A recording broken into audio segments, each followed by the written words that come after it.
प्रिय विद्यार्थियों, सुप्रभातम। आज हम 15वां अर्थात अंतिम पाठ शुरू करने जा रहे हैं, जिसका नाम है आचार्योपदेश है। ठीक है, हमने 14वां पाठ पढ़ लिया था और उसके अभ्यास प्रश्न साथ साथ चल रहे हैं। तो कुछ प्रश्न और बचे हुए हैं, 1-2 प्रश्न हैं, वो आज आपको इस वीडियो के साथ में होमवर्क में 14वें पाठ के प्रश्न भी मिल जाएंगे और 15वें के भी आपको उपलब्ध हो जाएंगे। ठीक है, तो सबसे पहले हम देखेंगे पाठ परिचय। विश्व वाङ्मये वैदिक साहित्यस्य महत्वपूर्णं स्थानम् अस्ति। विश्व साहित्य में वैदिक साहित्य का महत्वपूर्ण स्थान है। वैदिक साहित्य जो वेदों का साहित्य है, उसका महत्वपूर्ण स्थान है। वैदिक साहित्ये चत्वारः वेदाः। वैदिक साहित्य में 4 वेद, वैदिक साहित्य में 4 वेद हैं। चत्वारः वेदाः, 4 वेद। तेषां व्याख्या रूपः, उनकी व्याख्या के रूप में ब्राह्मण ग्रंथ, आरण्यक ग्रंथ और उपनिषद लिखे गए हैं। ठीक है, वेदों की व्याख्या किसमें मिलेगी विस्तार रूप से?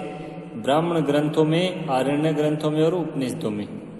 तत्र अष्टोत्तर 100 8 अधिक 100 यानी 100 से 8 दिए हुए 108 उपनिषदों की परिगणना होती है। वहां पर 108 उपनिषदों की गणना होती है। परंतु प्रमुखाणाम 10 उपनिषदाम पठन पाठनम सर्वत्र एव भवति। परंतु प्रमुख 10 उपनिषदों का पठन और पाठन सभी जगह ही होता है। जिस प्रकार से यहाँ श्लोक में बताए गए हैं, 10 उपनिषद बताए गए हैं। इस केन, कठ, प्रश्न, मुंड, मांडुक्य, तैतिरी, ऐतरेयश्च, छांदोग्यम, बृहद आरण्यकम 10।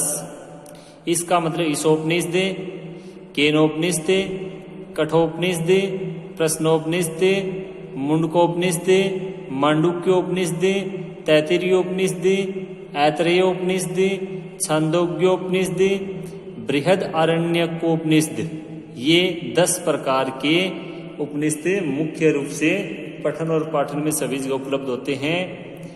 प्रस्तुत पाठ है तैत्तिरीयोपनिषद है शिक्षावल्लितः उद्धृतः अस्ति। प्रस्तुत पाठ तैत्तिरीय उपनिषद की शिक्षावल्ली से लिया गया है। शिक्षावल्ली से इसका एक भाग है, उससे ग्रहण किया गया है। विद्या समाप्ति अनंतरम, विद्या समाप्ति के बाद छात्र का समावर्तन संस्कार से अवसरे, छात्र के समावर्तन संस्कार के अवसर पर आचार्य है शिष्यम उपदिष्टि, आचार्य शिष्य को उपदेश देता है।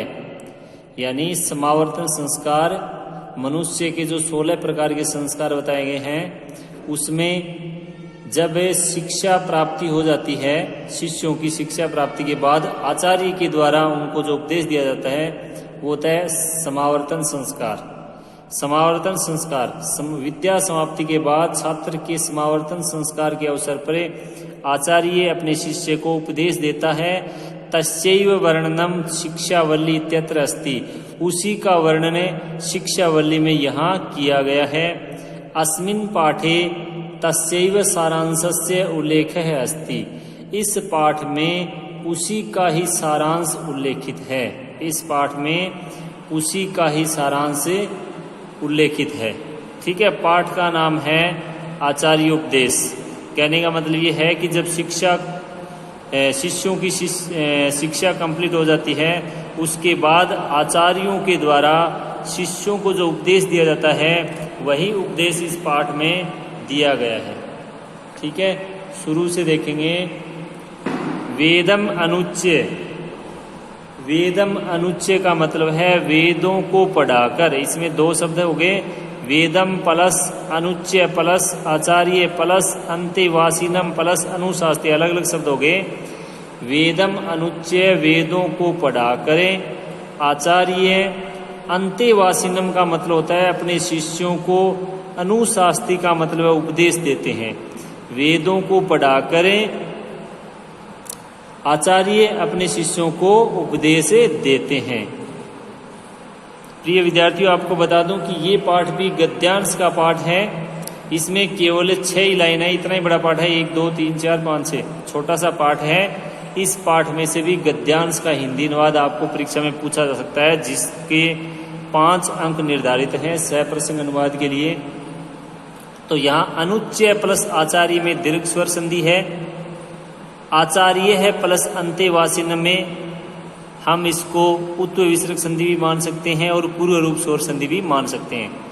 वेदम अनुच्चय वेदों को पढ़ाकर आचार्य अंत्यवासिनम अनुशास्ति, आचार्य अंत्यवासिनम का मतलब है अपने शिष्यों को, अनुशास्ति का मतलब उपदेश देते हैं। क्या उपदेश देते हैं? सत्यम वद, सत्य बोलो, धर्मम चरे, सदा धर्म का आचरण करो, स्वाध्यायात माँ प्रमद है, स्वाध्यायात प्लस माँ, यहाँ अनुनासिक व्यंजन संधि भी है।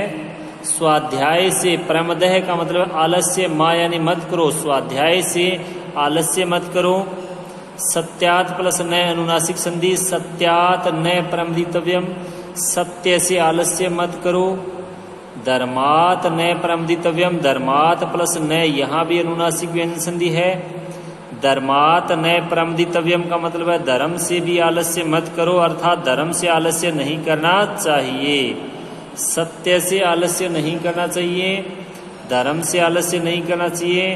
कुशलात प्लस नय, इसमें भी अनुनासिक व्यंजन संधि है, कुशलता से आलस्य नहीं करना चाहिए।